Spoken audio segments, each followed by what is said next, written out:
Hello and welcome to our 5 minutes with Ekaterina tips and tricks for learning a language. Today let's talk about an online language education and about how to find the proper online tutor for your child.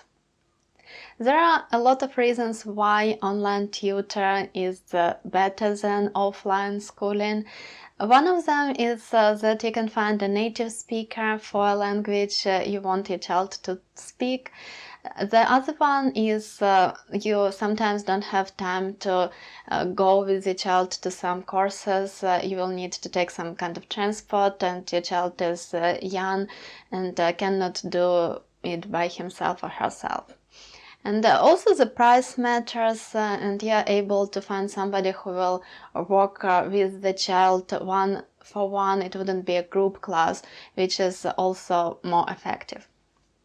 It doesn't matter what is your reason, you need to think about the proper teacher.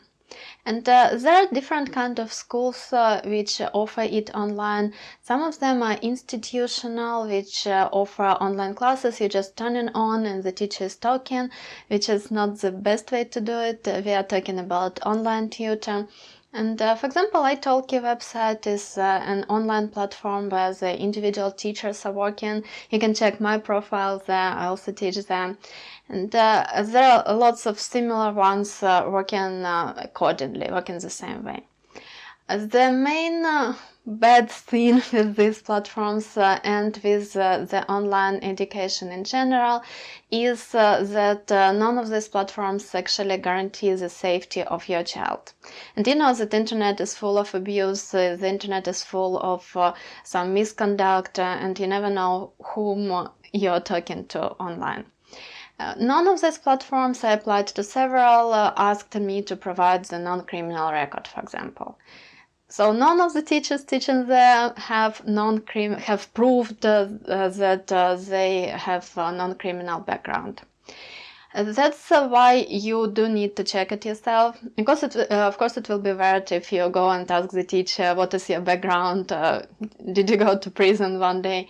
But before your kid will take a first class, you will need to have a 15 minutes conversation with the future tutor and asking general questions. Just look at the behavior, look at the way he or she speaks, and then decide if you like the person and if, based on your feelings, the person is trustable.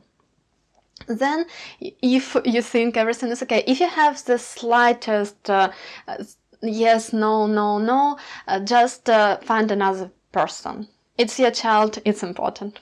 So talk yourself to the future tutor, then if you're not sure, talk to another one. And then arrange the first class, 30 minutes will be enough with your child. And during the first classes, you will need to be present in the classroom, you will need to listen what they talk about, you will need to look at your child. And there are two ways to do it, either letting know the teacher that you're there, or just sitting somewhere in the corner just saying, I'll be here to your child, don't pay attention for me. It's bad to do it all the time because the child will feel that you're watching and it wouldn't be good. But first couple of classes you do need to be present, you do need to know what's going on. And after that, always ask the child for feedback.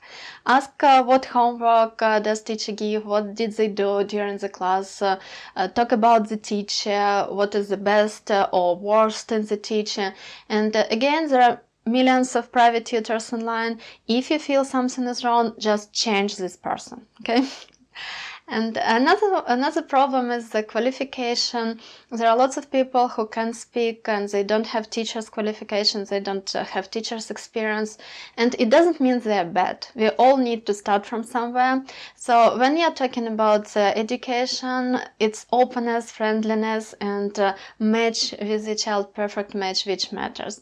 So it's good to ask about the grades, to ask about certificates, to ask about experience.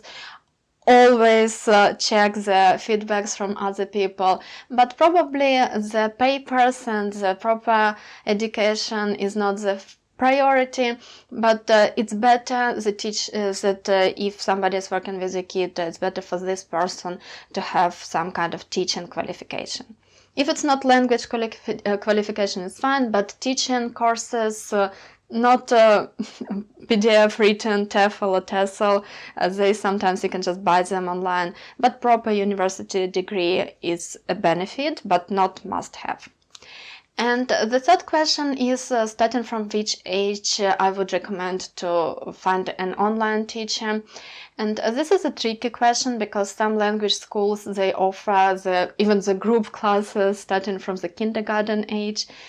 As for myself, based on my experience, I would say that 8 or 9 years it's a safe age when you can do it. Because I tried to work with a child at 7, she was 7, beautiful girl, very smart, but I didn't feel that I can really be connected, and I felt that I kind of need to be around to do it more effectively. So starting from the age 8 or 9, it will be perfect. Everything which is below, it needs more physical contact. Sometimes it needs touching, clapping, doing some kind of activities. Children are more active and more easily distracted. So I would there recommend some offline teaching if you can afford it. If you cannot do it, don't start any classes till later if you're not sure that you can maintain it, because if you will have a long break with your child, the child wouldn't go to the class, everything would be gone, and the next teacher will need to start everything from the beginning. Here's my advice. Let me know if you had this problem. What do you think about the online education, and would you trust it? Would you trust your child to an online teacher? I'm happy always to read your comments. Thank you very much for watching. Don't forget about your likes, subscribe for the channel if you are not with me yet, and consider supporting me on Patreon. Thank you, and I hope to meet you very soon. Goodbye for now.